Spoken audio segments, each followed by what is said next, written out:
心の水面へようこそ。月日が経つにつれて自身の老いや衰えを感じる。年齢を重ねるごとに社会から遠ざけられているような気がする。鏡を見ると白髪やシワが増えているのを見て、自分の価値がなくなってきているのではと悩んでしまう。この動画はそんな老いへの恐れを抱くあなたのために作られました。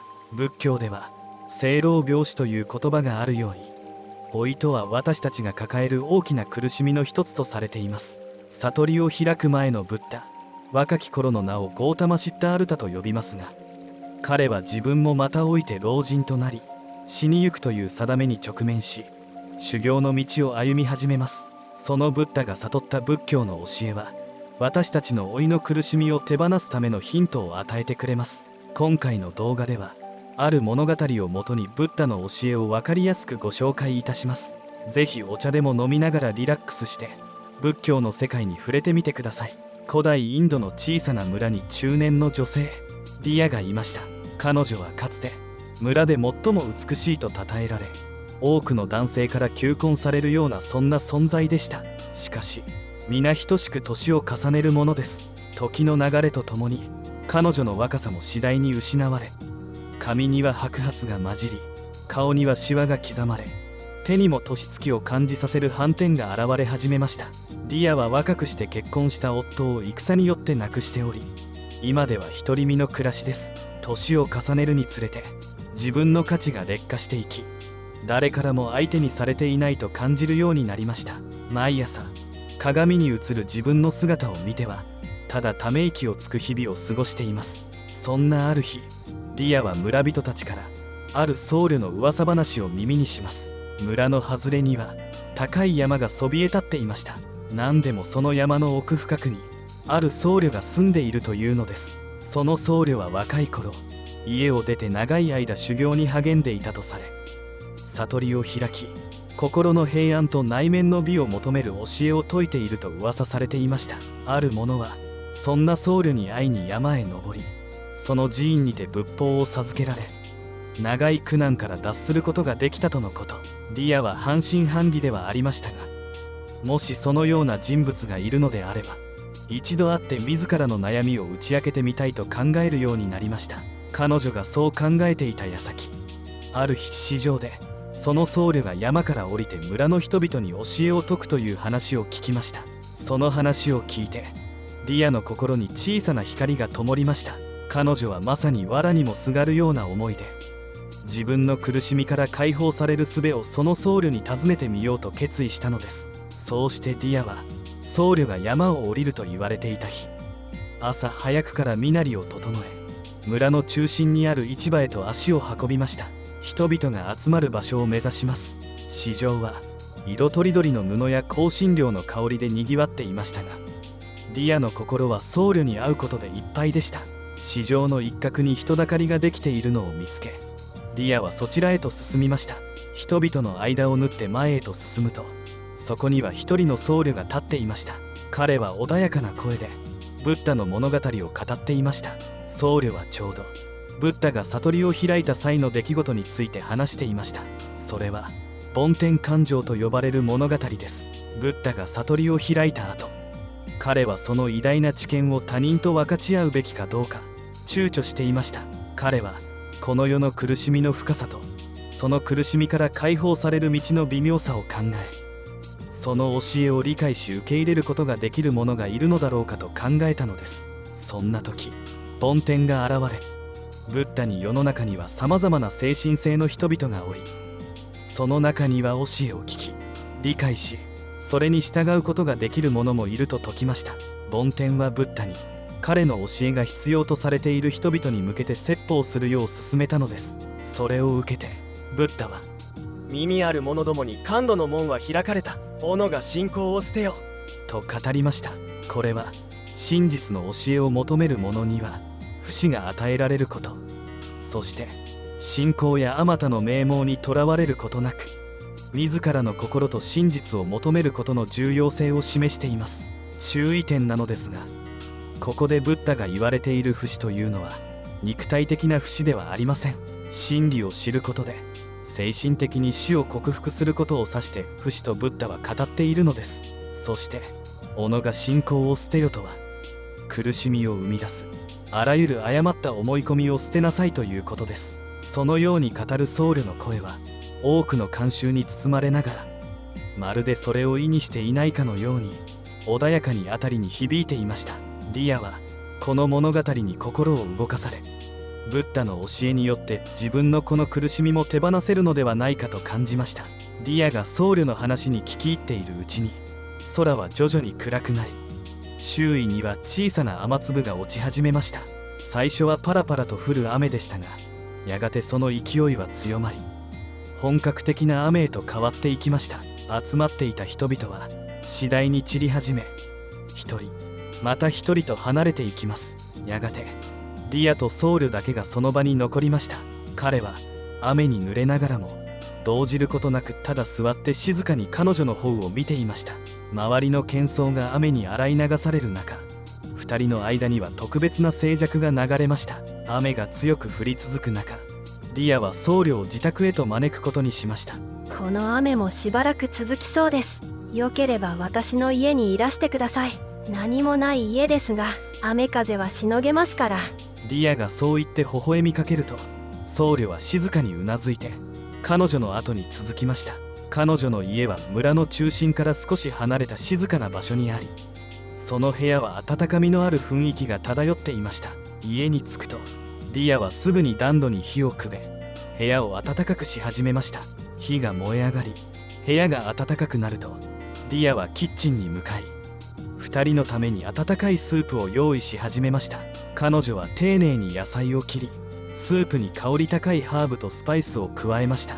やがてスープが煮え、その温かい香りが家中に広がりました。スープができるとディアは僧侶をテーブルに招き、2人で食事を共にしました。食事の間、ディアは自分の名前を名乗り、改めて僧侶に挨拶をしました。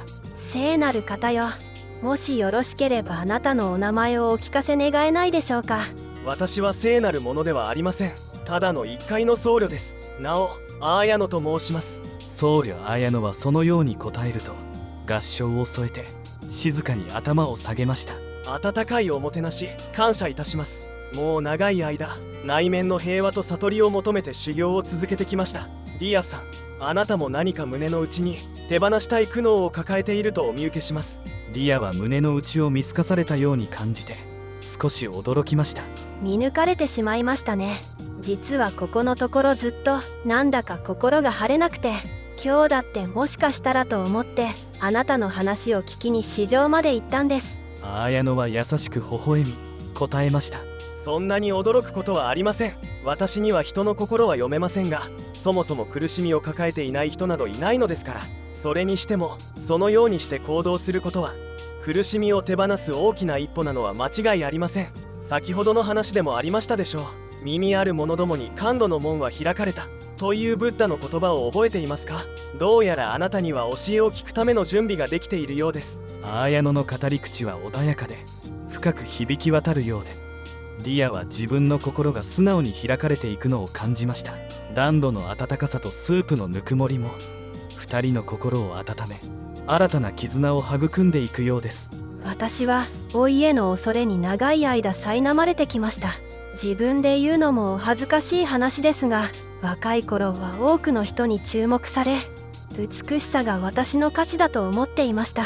しかし年齢を重ねるにつれて外見の変化が現れてきて、私の心に大きな影を落としてきたのです。アーヤノは静かにディアの話を聞きながら彼女の目を見つめました。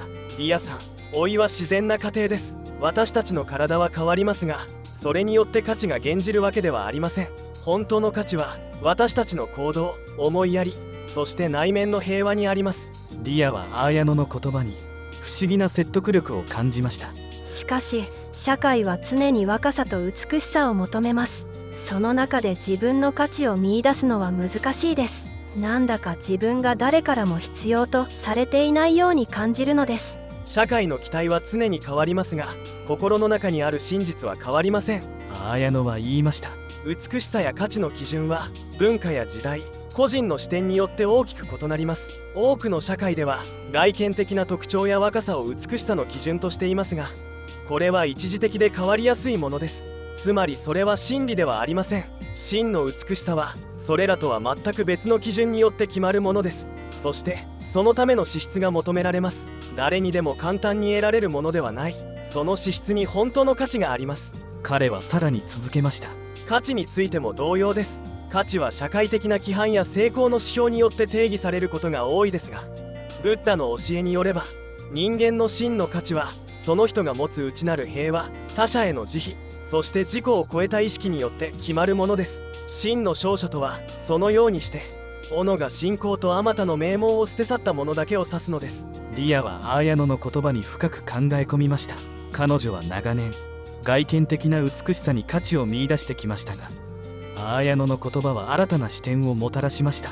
人間の本当の価値は内面にある品質や精神性によって決まるものであり、それは年齢や外見には依存しないということを彼女は理解し始めたのです。リアはアーヤノに向かって心の内をさらに打ち明けました。でもやっぱり村の若い娘たちを見ると妬ましさを感じてしまいます。そしてそう感じる自分自身に惨めさを感じてしまうのです。アーヤノは優しく微笑み、変わらない性質さを持って答えました。リアさん、嫉妬や自己不信は私たち人間の自然な感情です。それらの感情を否定するのではなく、理解し受け入れることが大切です。あなたが感じる嫉妬は自分自身の不安や不足を映し出しているだけです。それは自分自身をより深く理解するための機会でもあります。問いのない場所に答えはありません。問いのある場所に答えが現れるのです。あなたは自分自身に問いを立てている。私が自分自身に問いを立てているのですか？そうです。私はただあなたの心の映し鏡でしかありません。あなたの問いを映し出す水面のようなものです。自分の感情を観察し、なぜそう感じるのかを理解することで、その感情の根源に到達し、それを超えることができます。リアはアーヤノの言葉をじっくりと心に染み込ませました。今や彼の言葉は彼女の心に新たな光をもたらし始めています。リアは自分の感情を否定するのではなく、それを理解し受け入れることで自分自身の内面を深く探求することの重要性を学び始めたのです。アーヤノはリアの心の内を理解し、彼女にさらなる洞察を提供しました。リアさん、あなたは自分が老いるという事実に本当は気づいていないのかもしれません。多くの人がそうであるように、あなたも無意識のうちに自分がいつまでも若いままでいると思い込んでいる部分があるのです。だからこそ老いることへの恐れが生まれるのです。アーヤノはリアにさらなる質問を投げかけました。あなたが若い頃、年老いた女性を見てどう感じていましたか？ああはなりたくないと思っていたのではないですか？リアはしばらく黙って考え込み、遠い記憶をたどりました。そうですね。私は若い頃老いることに恐れを感じていました。年を取った女性を見て自分は違うと思っていました。アーヤノは優しく語り続けました。誰もがそのような傲慢さを持っています。しかし老いも死も生命の自然な部分であり、避けることはできません。では私たちはなぜこの自然の過程を恐れ嫌う必要があるのでしょうか？彼がそのように問いを投げ、リアを見つめると、辺りにはしばらく静寂が流れました。そしてアーヤノがその静寂を打ち破ります。それは私たちが自分だけは永遠に若く、また永遠に生きるという錯覚にとらわれているからです。老いや死を恐れることは自分自身の存在を完全に理解していないことの表れです。リアはアーヤノの言葉に深い共感を覚え、自分の内面にある錯覚と対峙し始めました。あなたにはもう一つ根本的な錯覚があります。外にいるあの目牛を見てください。あの牛は自分が老いていると自覚しているでしょうか？動物たちは私たち人間が持つような老いという概念を持っていません。彼らには過去や未来の概念がなく、ただ現在の瞬間を生きているだけです。これは人間だけが持つ概念、つまり老いや時間に対する私たちの認識が私たちの生き方を制限していることを意味します。私たち人間は生まれた時から死ぬまでの一連の流れを一つの生命とみなしがちですが、実はそれは一部の真実に過ぎません。私たちの肉体はその周期に従いますが、私たちの精神や魂は常に変化し、そして幾度も死と再生を繰り返しているのです。アーヤノはリアが彼の話にしっかりとついてきていることを確認しながら穏やかに続けました。私たちは息を引き取る瞬間に初めて死ぬのではありません。私たちの精神は毎日、いやこの瞬間に死と再生を経験しています。考え方や信念、感情は常に変わり、定まるところがありません。これ自体が一種の死と再生の表れでもあるのです。その度に私たちの精神は不屈の輝きを取り戻すのです。リアは綾乃の言葉に深く思いを馳せました。彼の言葉は彼女の心の奥深くにある古い信仰を揺さぶり、新たな認識へと導いていました。私たちは毎日新たに生まれ変わることができるのですね。そして私たちの精神は常に輝き続けることができる。リアは繰り返すようにそうつぶやきました。その通りです。リアさん、真実の世界において私たちが通常考える老いという概念は実は存在しません。時間とは連続する一瞬一瞬の集合に過ぎず、それぞれの瞬間は無限に続く瞬間の一部なのです。私たちが老いと呼ぶものは単なる肉体的な変化に過ぎず、私たちの真の存在、つまり精神や魂の本質には何の影響も与えません。私たちの精神は瞬間ごとに新しく生まれ変わり続けているのです。綾乃は続けました。それゆえに私たちは自分の肉体的な変化にとらわれることなく、瞬間瞬間を大切に生きるべきです。それぞれの瞬間には新たな可能性が秘められており、私たちの魂はその瞬間を通じて絶えず咲き誇るのです。リアはこの新たな理解に心を開き、自分の人生について新たな視点を得ました。彼女は老いを恐れることなく、自分の精神が瞬間ごとに新しくなることを受け入れることができたのです。私は長いこと間違ったものの見方をしていたようです。あなたの話を聞いて今ようやくその真理を得ることができたように感じています。まだどのようにすればよいか完全には見えていませんが、今この瞬間美しく咲く花々のように慈しみを持って生きていきたいと思います。綾乃は彼女の曇りなき瞳に内面の美しさを見て遠く思いを馳せました。とても素晴らしいことです、リアさん。それはとても素晴らしいことです。今まさに耳ある者に甘露の門は開かれました。斧が信仰とあまたの名門を捨て、これからも努め励むことです。あなたの新しい旅路を心より祝福します。気がつくと長く続いた雨は止み、雲間から鮮やかな空が広がっていました。リアの生活は綾乃との出会いを経て大きく変わりました。彼女は以前のように老いへの恐れにとらわれることなく、常に明るく元気で他者に尽くす姿勢を持つようになりました。彼女の内面から湧き出る温かさと優しさは周囲の人々にも影響を与え、多くの人々がリアに惹かれるようになりました。リアは長い間独り身で過ごしていましたが、その後彼女よりも少し年下の男性と出会いました。2人は共通の価値観と深い理解で結ばれ、やがて夫婦となり仲睦まじく暮らすようになりました。リアの夫は彼女の内面の美しさに心から感銘を受けていました。リアの家はいつも温かく、訪れる人々に安らぎを与える場所となりました。彼女は自宅で小さな集まりを開き、友人や隣人を招いて彼女が学んだ人生の教えや心の平和について語ることもありました。リアの言葉は多くの人々に影響を与え、彼らの心にも平和と理解をもたらしました。また彼女は特に悩みを抱える若い女性たちに自己需要の大切さや内面の平和を見つける方法を伝えることに情熱を傾けました。その献身的な姿勢は多くの人々からの尊敬を集め、彼女がその生涯を終える時、彼女の自宅には多くの人々が集い、その別れを惜しんだと言われています。いかがでしたでしょうか。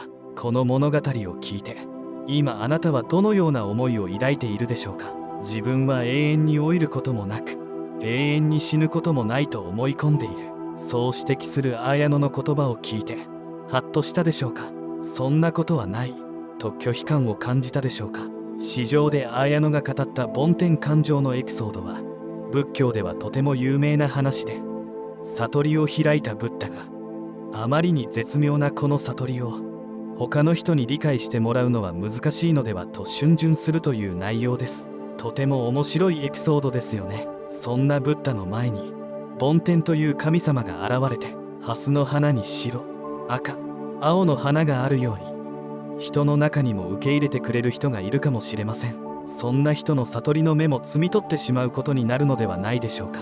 だからこそあなたは今法を解くべきなのです。そのように説得するというお話です。綾乃が語ったように、苦しみを手放すための答えは問いを立てることから始まります。そしてディアが老いへの恐れを克服し、人生を変えることができたのは、彼女が耳あるものであり、信仰とあまたの名門を捨て去ることができたからだと言えるでしょう。皆等しく生まれ、等しく老い、等しく病にかかり、等しく死んでこの世を去っていきます。真の勝者とは心の平穏を得たものだけなのです。あなたにもそのような勝利が訪れることを願ってこの話を終えたいと思います。それではご視聴いただきありがとうございました。高評価ボタンを押していただけますと制作の励みになります。お聞き逃しのないようチャンネル登録と通知オンをお願いいたします。